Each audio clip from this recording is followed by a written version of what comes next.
پیدا کرنے کی ضرورت ہے۔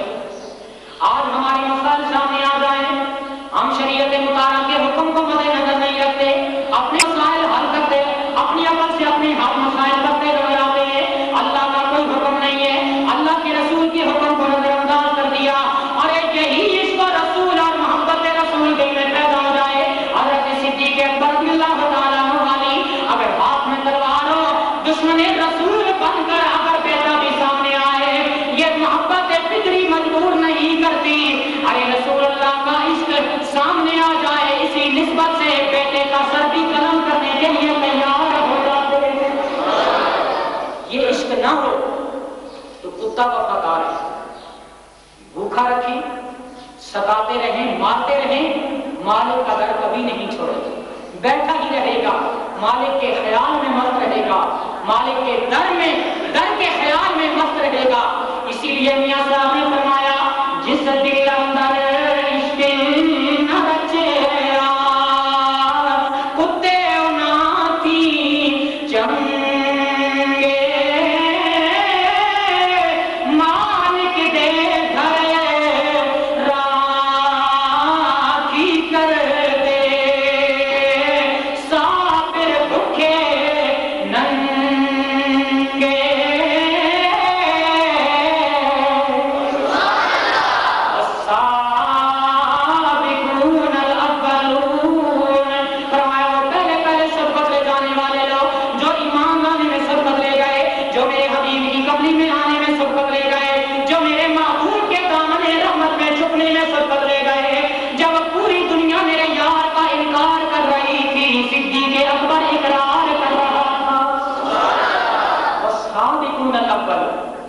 یہ ہے حضرت ابوبکر صدیق کی ذات جو ہر بات میں پہل کرتے نظر آتے ہیں، سب سے آگے نظر آتے ہیں۔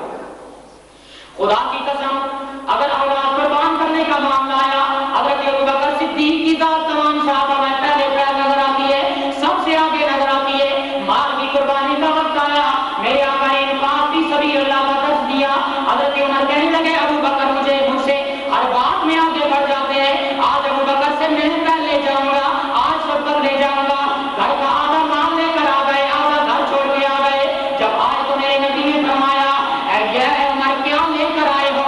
عرض کرنے لگے یا رسول اللہ آدھا لے آیا ہوں، آدھا گھر چھوڑ کے آ گیا ہوں۔ ادھر ابوبکر صدیق کی کیا حالت ہے، تو دیوار پہ بھی ہاتھ مار رہے ہیں تاکہ کوئی سوئی بھی نہ رہ جائے جو حضور کی خدمت میں پیش کرنے سے رہ جائے۔ سب کا سب مال، اپنے سب کا سب مال، گھر کا سارے کا سارا مال ایک چادر میں باندھا، ایک پٹڑی میں باندھا، اٹھا کر اپنے مصطفیٰ کی بارگاہ میں حاضر ہو گئے۔ حتیٰ کہ تن کے کپڑے بھی اتار دیے، ٹاٹ کا لباس پہن لیا، کانٹوں کے بٹن لگا کر حضور کی بارگاہ میں حاضر ہو گئے۔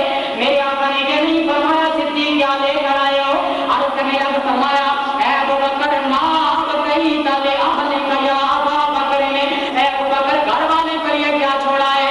عرض کرنے لگے ابقیت لہم اللہ ورسولہ، یا رسول اللہ ان کے لیے اللہ چھوڑ آیا ہوں اور اللہ کا رسول چھوڑ کے آ گیا۔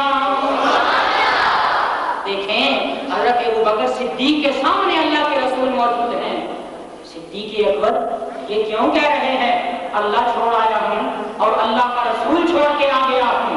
صدیق کا بھی عقیدہ ہے میرے مصطفیٰ جس جگہ بھی تشریف فرما ہو، یہاں بیٹھے ہیں تو میرے گھر میں بھی جلوہ فرما۔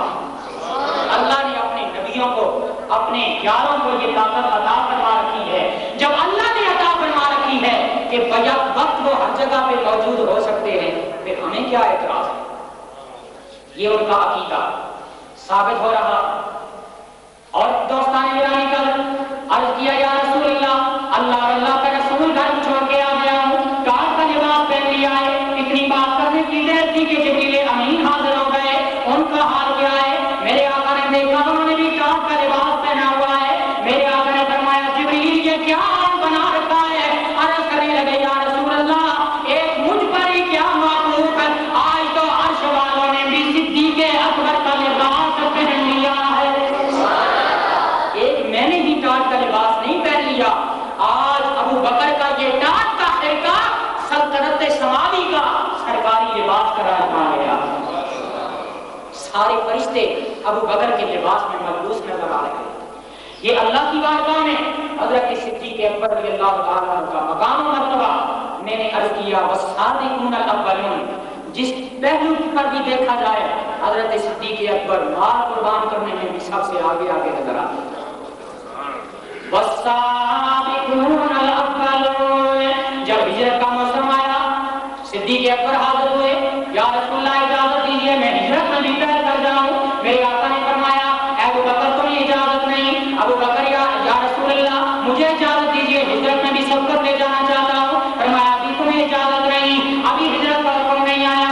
یا رسول اللہ فلاں بھی ہجرت کر رہا ہے، فلاں بھی ہجرت کر رہا ہے، عثمان بن عفان بھی جا رہے ہیں، جعفر طیار بھی جا رہے ہیں، حضرت زید جا رہے ہیں، یا رسول اللہ مجھے بھی اجازت ہو جائے۔ میرے آقا نے فرمایا صدیق تمہیں اجازت نہیں ہے۔ ابو بکر نہ سمجھے وجہ کیا ہے کیوں نہیں اجازت مل رہی، لیکن ایک رات آتی ہے میرے آقا فرماتے ہیں ابو بکر آج رات انتظار کرنا، کوئی اہم آڈر آنے والا ہے۔ سارے بلند آواز سے کہیں سبحان اللہ۔ کوئی اہم آرڈر آنے والا ہے۔ ادھر